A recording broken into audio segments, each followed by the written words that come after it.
We have lost our way. It's undeniable at this point. We don't know exactly where, we don't know exactly when, we don't know precisely how, but we know it. Some people will be in denial and say, no, it's always like this, it's always been this way, but that's not true. It shouldn't be like this. Life shouldn't be like this. It doesn't have to be this hard. We have too much stuff, we have too much tech, we have too much money, we have too much power. For it to have gotten harder and harder and harder, it should have gotten easier and easier. We know it. We feel it inside of ourselves. We've run out of story. We've run out of narrative. We don't know what we're doing. We have now completely lost our way.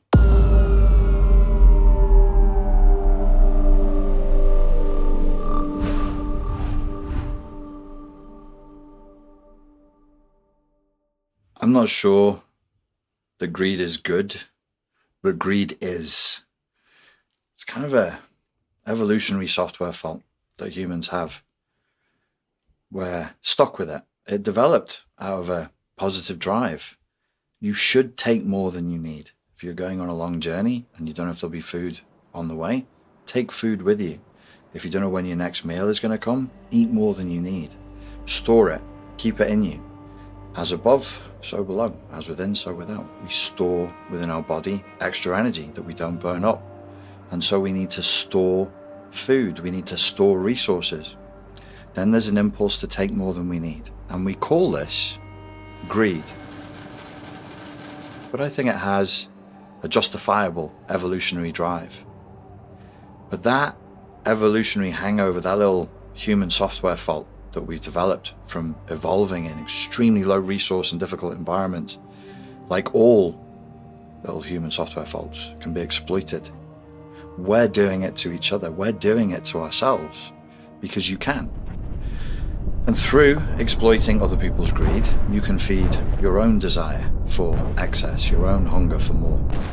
And by that principle, consumer capitalism was born. Not that you will buy what it is that you need, but that you will buy what it is that you want. And the more you want, the more you buy. And so it was of benefit, it was of profit to gain that excess capital, that excess wealth, to provoke greed and lust and envy in people, to fuel the very economy itself. And you frame it in these dramatic terms, it sounds like some sort of evil empire. Maybe. It is what it is. It is what it is. Our economy doesn't function without greed, without lust, without envy. It behooves the people who are in power, who are in control, the heads of corporations and the boards behind them, to inspire envy and to inspire greed in people. We should love people and use things, but now what we're doing is using people and loving things. And that is the trap that we set for ourselves with consumer capitalism.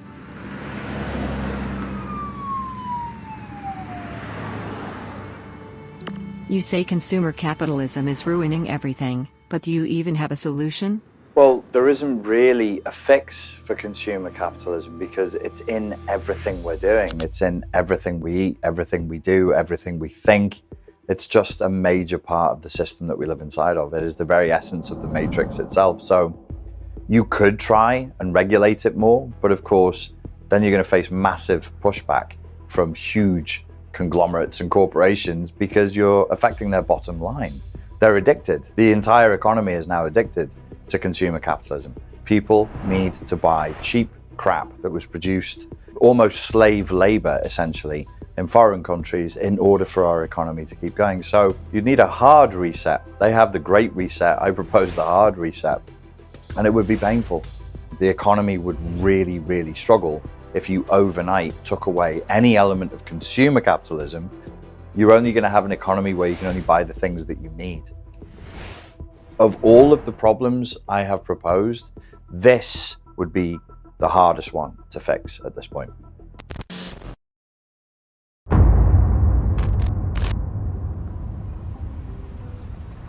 It seems to be that we're the victims of our own success as a species. It's a sick joke.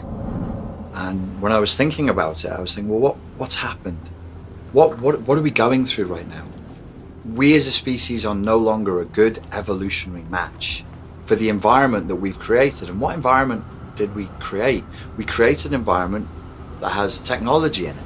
And technology and progress go hand in hand. For a civilization to recede or to collapse, it needs to stop growing.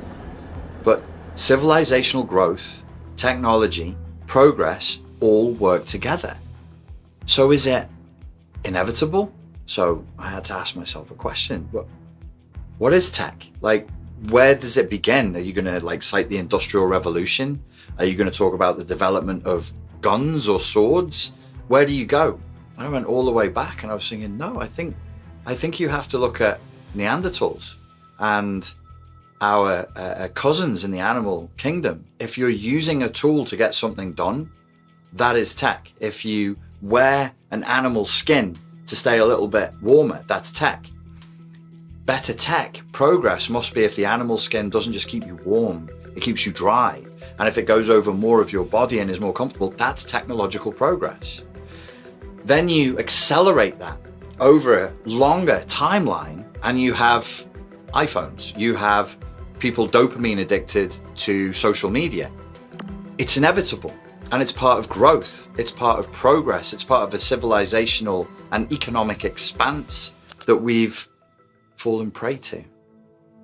We've been dreaming of the cities of light for literally millennia, a place where there's always warmth, always shelter, always safety from your enemies, food, calories, an abundance of choice, an abundance of lifestyles, an abundance of identities, an abundance of different ways of dressing, of thinking, of being, pure liberal options. And we have never been more miserable. And I think it must be biological. It must be, because we're just not evolved to live with this much stuff and this much technology and this many options.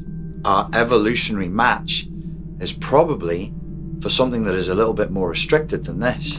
I really don't know what the answer is to that. Do we deliberately set technology back? Do we deliberately put civilization back so that we can continue to exist? I wouldn't want to make that decision.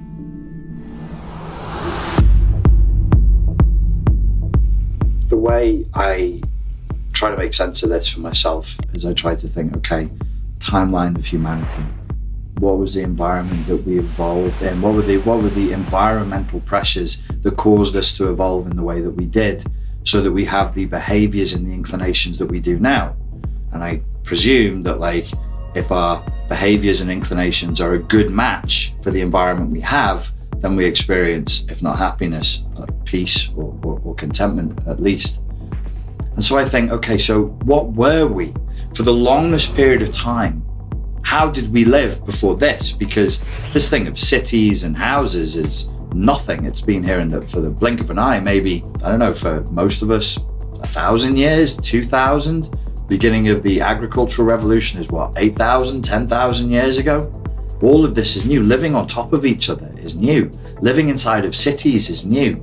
All this stuff is new. And these environmental pressures, of course, haven't had the time yet to influence our evolution, because evolution takes time, much longer than this. Technology inevitably becomes self-destructive. It's like a snake eating its own tail, because the tech, the stuff that we've developed to help us, is going to develop faster than we can evolve to catch up with what the tech is doing. We used to be in groups of, say, 30 to 80 people. That was what we spent most of our evolutionary period doing. Hunter-gatherers, a very simple, very brutal life, but with lots of social cohesion, loads of social interaction with a small number of people who you would know by name, and everybody would know you by name. When you worked and you produced something, or you defended your tribe, the result of that work, of that effort, was immediate, and you saw the gratification in people you knew around you, other human beings looking at you. Our reward system cannot be evolved for us to only experience pleasure as an individual. It must be adapted to give us pleasure when we contribute to some kind of a tribe, some kind of a community. Like I said, it's got to be 30 to 80 people, because the longest timeline with the highest degree of evolutionary pressure that was consistent was groups of 30 to 80 people living inside of a community.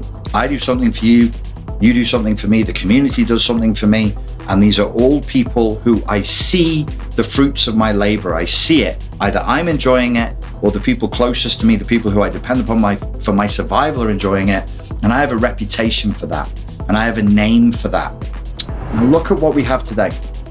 The desire to build reputations, the desire to have that recognition, the desire for some kind of social approval. But how do you get it? Become a social media influencer? Instead of a smile or a touch or physical help in your actual life, you get a like. And that's technological progress. This is what technology inevitably does. This is what civilization must inevitably do. And this is why I think there must be an inevitability to us becoming alienated from each other and alienated from our own work. If you think about war and you think about violence and technology, at the lowest level of technology and violence, I use my hand to hit you. Then I pick up a rock and I hit you with a rock. Then I sling the rock at you and I get further and further and further away from you with less and less calories burned to do more and more injuries. Isn't that alienation? Isn't there, in a weird, sick way, like a loss of intimacy in the violence? Even my violence becomes alienated. I'm even alienated from killing. And we see that now. That's drone warfare or nuclear warfare. You don't even hear their screams. You don't smell the carnage and the damaged flesh, the burned flesh. It's happening miles and miles away. Tell me that's not civilizational progress. How isn't it? So alienation is inevitable.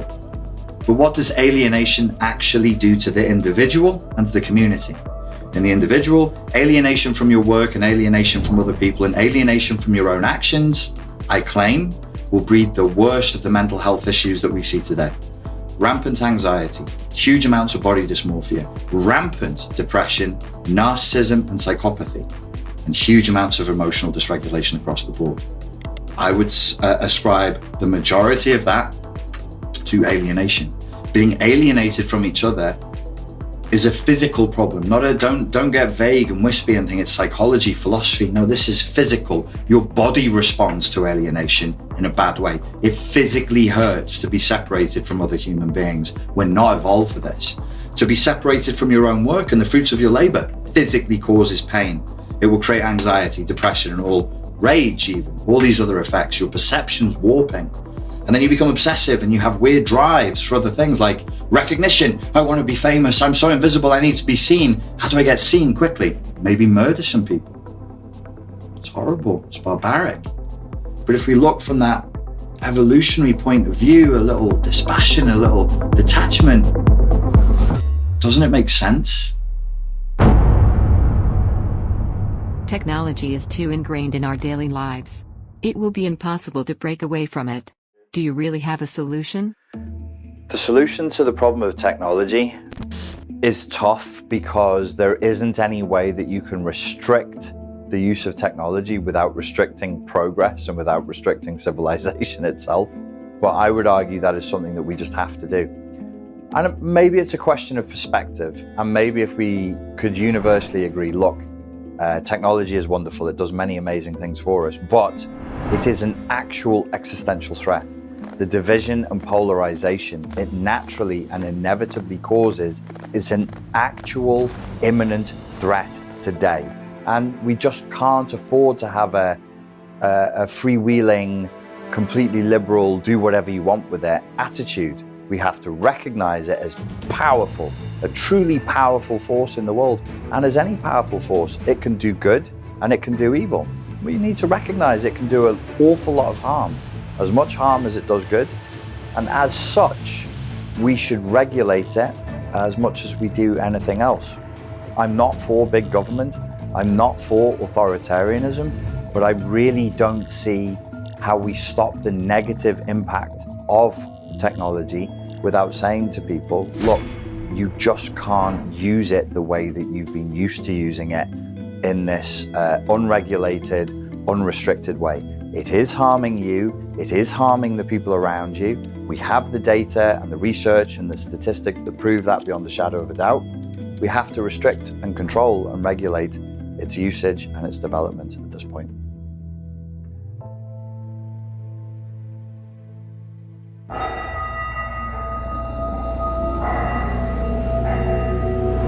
Religiosity, orthodoxy, and the impulse to control.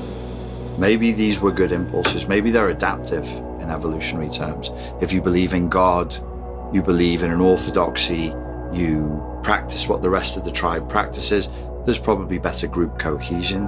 There's probably a stronger sense of identity within the tribe that increases survivability, especially in the face of opposition by other tribes with whom we're competing for resources, let's say. The desire to coerce and control the behavior of others, again, could be adaptive. It could be rooted in a desire to stop people from being lazy within a tribal hunter-gatherer context, from being exploitative or mean-spirited or non-generous. Things that could potentially damage the survivability of the tribe. So the impulse towards orthodoxy and religiosity and the impulse towards controlling and coercing other people's behaviors that leads into a kind of authoritarianism, I'm claiming, are there. Today we celebrate the first glorious anniversary of the information purification directives. And they're showing up now at this point in our civilization. What does it take for them to show up? I would suggest probably, again, a degree of success. We've been successful, largely speaking, as a civilization, whether we've been enlightened or kind or expressed the highest order moral values in accordance with Greek philosophers, that is to be questioned. But broadly speaking, in survival terms, we are fat, wealthy, full of options in a way that we've never seen before in recorded human history. I'll call that success.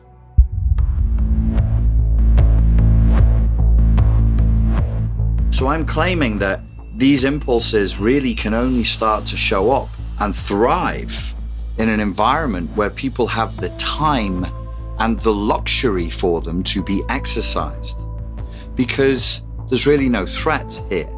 Other periods of history, the obvious one to look at would be the Inquisition and the witch trials.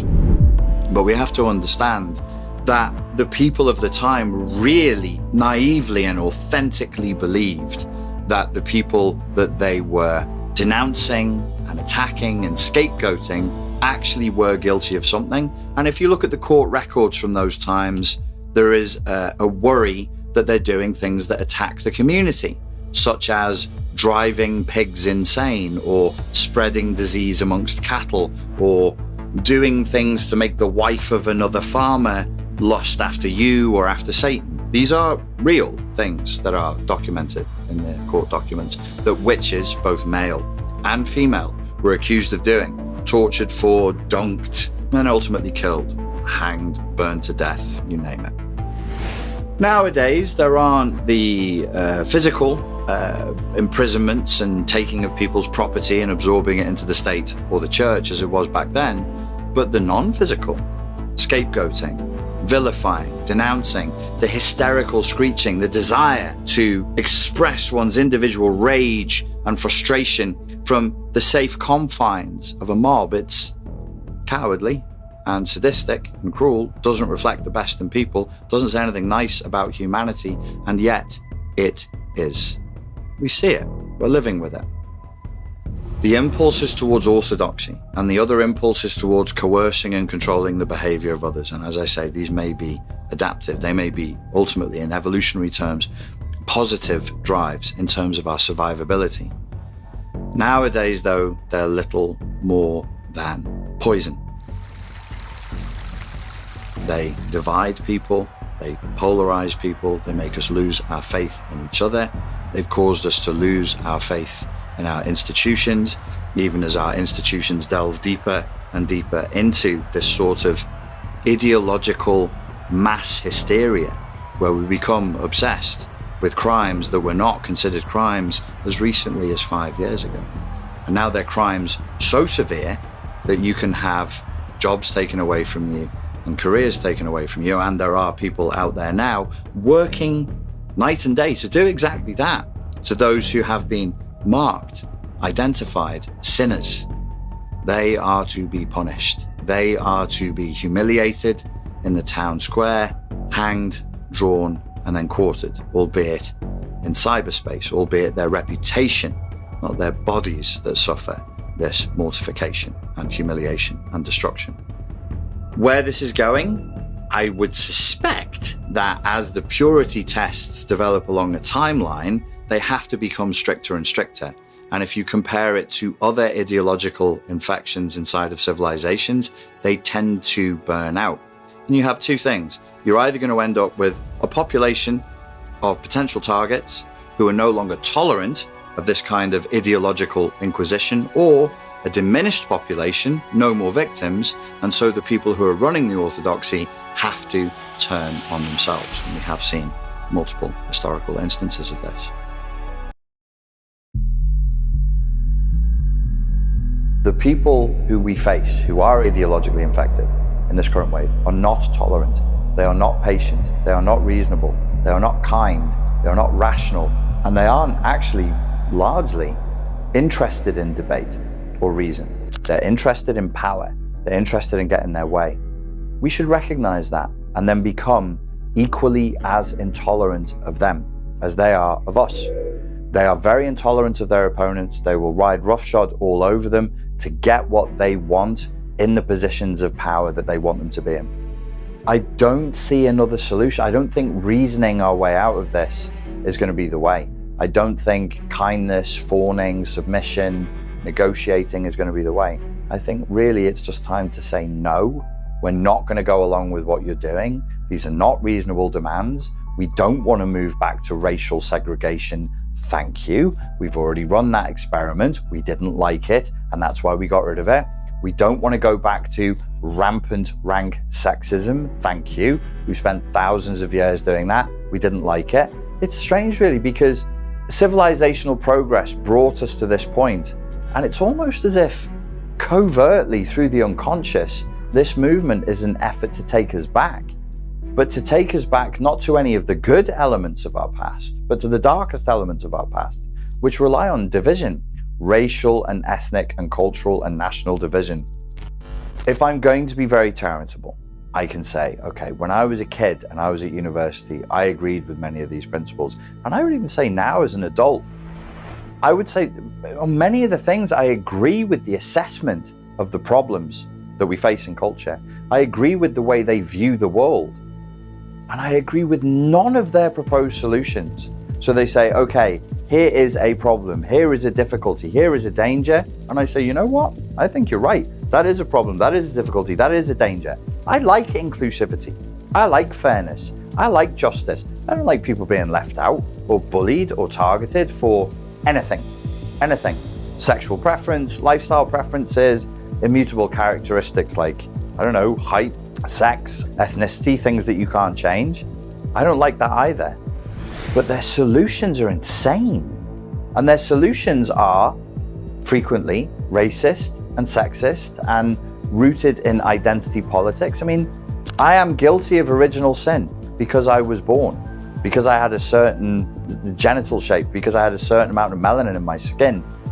That's not a reasonable proposition. That's not an adult proposition. This isn't new. These people who claim this type of thing have been around for a long time, but until about 10 years ago, we ignored them. And we should be ignoring them now. So my solution would be, let us be as intolerant of them as they are of us. Let's go back to ignoring them the way we used to. Don't punish them, don't hurt them, don't target them. I'm sorry, but much of this is largely mass hysteria and a symptom of a mass psychosis at this point.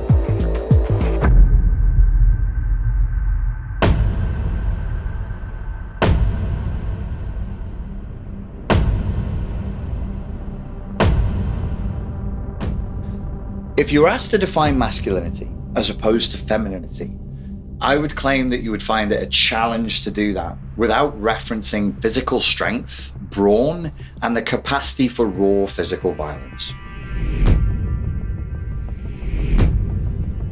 In order for civilization and technological progress to take place, the process of technological process and the thing that civilization is itself must be protected by violence.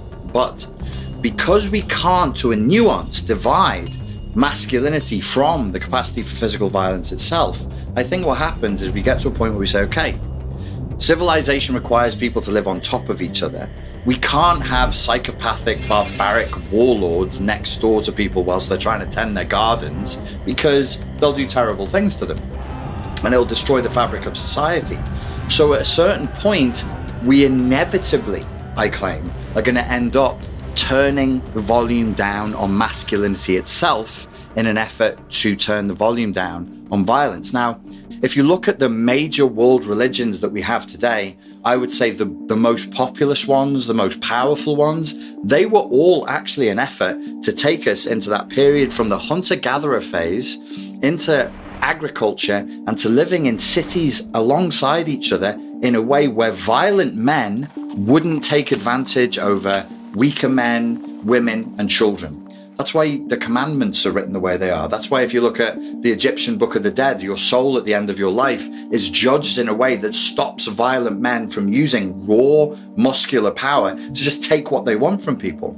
In a certain sense, masculinity is antithetical to the civilizational process. I agree with that. The problem is, when we're looking to correct that, how do we stop attacking masculinity when we're just trying to turn violence down? I do not see a solution to that one. I actually think it's a problem that just will never go away. There's always going to be that dynamic tension there, where the safer we try to create the environment and the more civilized we become and the more technological progress we see, the more naturally feminized civilization will become, because masculinity has to be drained out of the system. Masculinity and masculine endeavors will inevitably become not au fait, not trendy, not cool. There'll be things that in the early phases will begin to be humiliated, not respected, not desired, and then eventually, along a long enough timeline, I am claiming, they will ultimately be criminalized. All civilizations every time will get to a point where they feel an impulse, whether they obey it or not, to criminalize masculinity. Where can masculinity comfortably exist inside of civilization? Outside of it. On the city walls, you can have guards, you can have soldiers. They can leave civilization and go and invade other places and bring back precious resources, but I don't want to live next door to a band of marauding soldiers.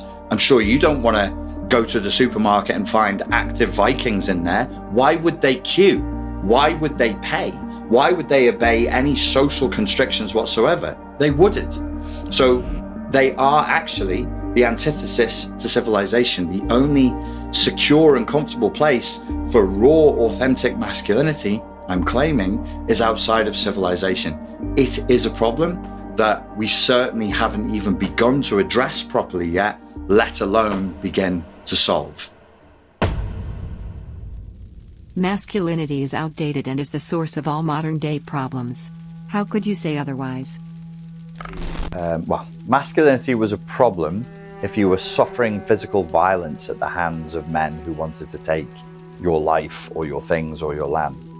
Largely speaking, internally, solipsistically, to the civilization in question, masculinity represented a solution to a problem. Looking at it now, masculinity doesn't really solve many hard problems, other than if you are in a hot war. Previously, it did solve problems. Now, masculinity is a problem in and of itself. Now, I speak as somebody who is masculine, who is pro-masculinity. I hate the idea of attacking men for being men. I loathe the idea of attacking masculinity for its own sake, but I recognize that in terms of human progress and civilization, masculinity is intrinsically problematic because I think it's indivisibly tied with physical violence. it is very, very hard to identify what masculinity is without referencing the warrior. And if you were an ultra spiritual person and you saw life in the softest hues imaginable, and you were a new ager, you would still reference the warrior archetype. And it's so weird the way we've reframed this, like people look up to the warrior archetype, and it's in modern society, it's associated with nobility and personal development and so on. And I just think that's a load of crap. The warrior archetype, if you're a warrior, you are a war maker and you're good at war. So fundamentally, somebody's getting their skull smashed in somewhere. That is what war is. It is brutality, it is destruction, and it is violence. I really don't like the way we're trying to retroactively do up warriorhood or warriorship in that way. It is what it is. Humans are not all the way good, all the way noble. Not everything we do is pretty and nice and acceptable. A lot of what we are is dark. It's ugly and violent and vicious and sadistic.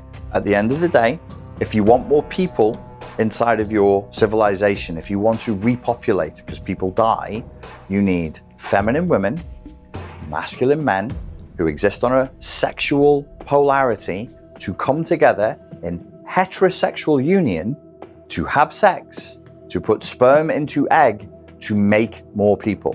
If you demasculinize men, if you eradicate masculinity, then sex and procreation ultimately will stop. And we can already see signs of it slowing, and then you won't repopulate. And then you'll have a very old civilization full of old, sick people that will be very vulnerable, very weak, and ultimately will collapse.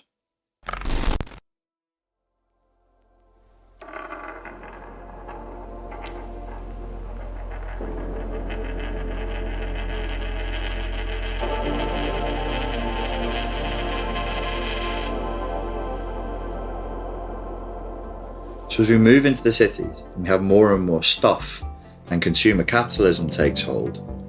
It's pretty hard for intimacy to survive in that environment. It doesn't have air. You've got cities, people living on top of each other. It changes the drive. The drive becomes wanting to get away from people. You're physically surrounded by strangers all the time. God knows what that does to us hormonally, how much extra stress that creates, because again, well, it's not a good evolutionary match. We are not evolved to be surrounded and jostled by strangers. That is too much. It's too much data, it's too much information, and it's too much potential threat. What do we start to want to do when we're surrounded by so many other human beings? The drive then to seclude ourselves, to seek isolation, to rest from the oppression of other people's presence goes up. Added to that, instead of actual tribal recognition, what we have is sort of this culturally induced narcissistic drive for pseudo fame or cyber fame or social media recognition, a sort of narcissism light, if you will. So I'm driving for isolation. I've got narcissism light where I'm looking for recognition, but not from people I know, from strangers on the internet. And added into the mix, you've got this weird thing that's happening around sex and sexuality, masculinity and femininity, where it's all become controversialized. Under these conditions, intimacy really doesn't do very well. I mean, it can bear the fact that it survived at all, quite frankly, is a miracle. We no longer are as invested as we would have been in other environmental circumstances to connect with other people. And the risks are higher. So the cost of intimacy is now higher because I have to give up that precious privacy that I really want, that precious seclusion that reminds me I'm my own person. I'm not just a faceless member of a crowd, which is very stressful, as well as inducing narcissistic injury. But the potential risk, what could happen if I'm intimate with a stranger? What could happen if I am not even physically intimate, not necessarily sexually intimate? Any kind of intimacy is potentially painful because we open ourselves up and we make ourselves vulnerable. And here's one more thing you've got to remember. As the group of people living together grows beyond a certain point, I believe it's 150 people, accountability starts to significantly go down. You live in a group of 40 to 80 people and you do something messed up, everybody's going to know, and you will suffer because of that. Every single person is going to know that you did the shameful thing and there will be consequences. You get into a group of 150 your misdeeds, your slights, your thefts, your little moments of criminality, they might not even get seen. And if they do get seen, nobody really knows you. Who's going to hold you to account?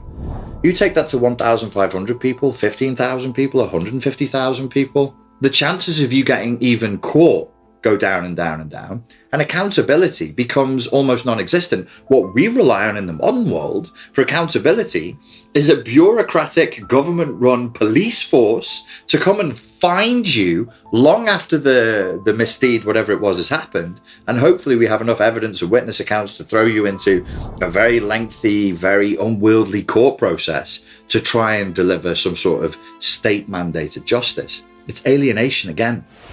Alienation is a key element to all of this. So in that costly environment where bad people can get away with doing pretty awful things to people as long as there's an intimate contact, intimacy shrivels.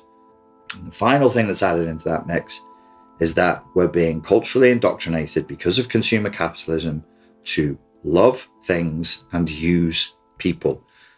Intimacy is the enemy of corporations. Intimacy is the enemy of social media platforms. Intimacy is the enemy of the state. Any entity that prospers or profits from controlling your consciousness and directing your emotions doesn't want you to fall in love.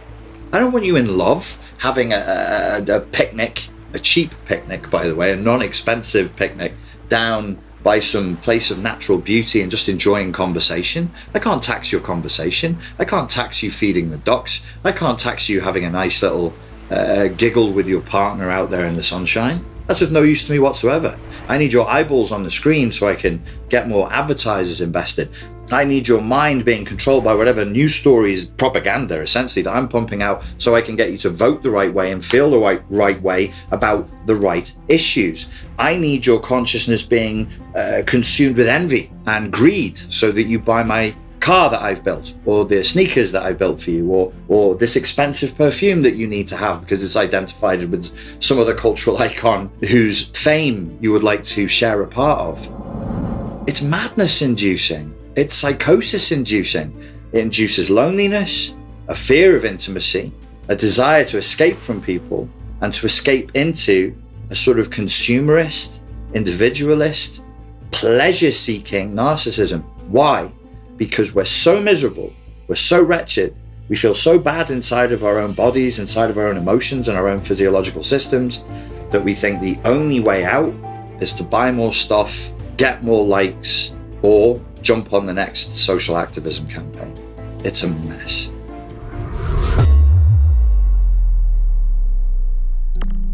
Dating and relationships today, I think in the modern West, is undeniably problematic.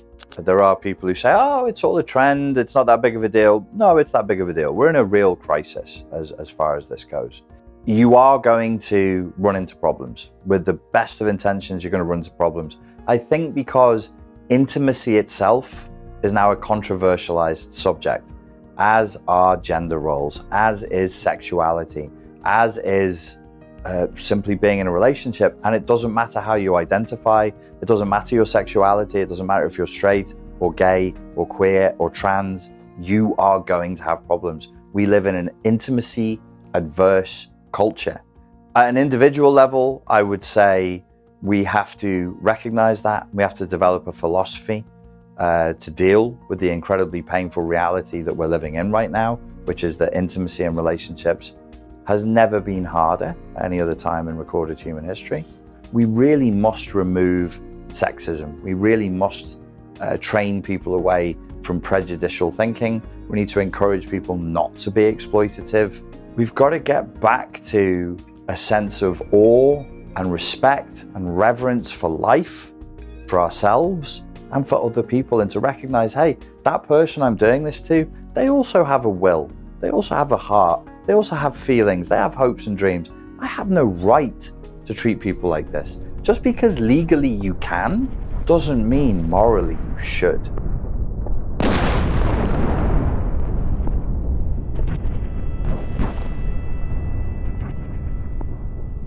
Are we evolved to need God? Now, I'm not asking, is God real, or is there a God, or which God or goddess should we pray to? I'm asking the question, is the human animal evolved to a point or in such a way under such environmental pressures where if they don't have God or gods, they feel uncomfortable? I can't answer that question. I'm not an evolutionary biologist. I'm not an anthropologist. But I imagine that both groups of academics would say, well, across time and across space in multiple geographic regions, there are gods, there are goddesses, there are religions. And it looks like we've always had them as far back as recorded history.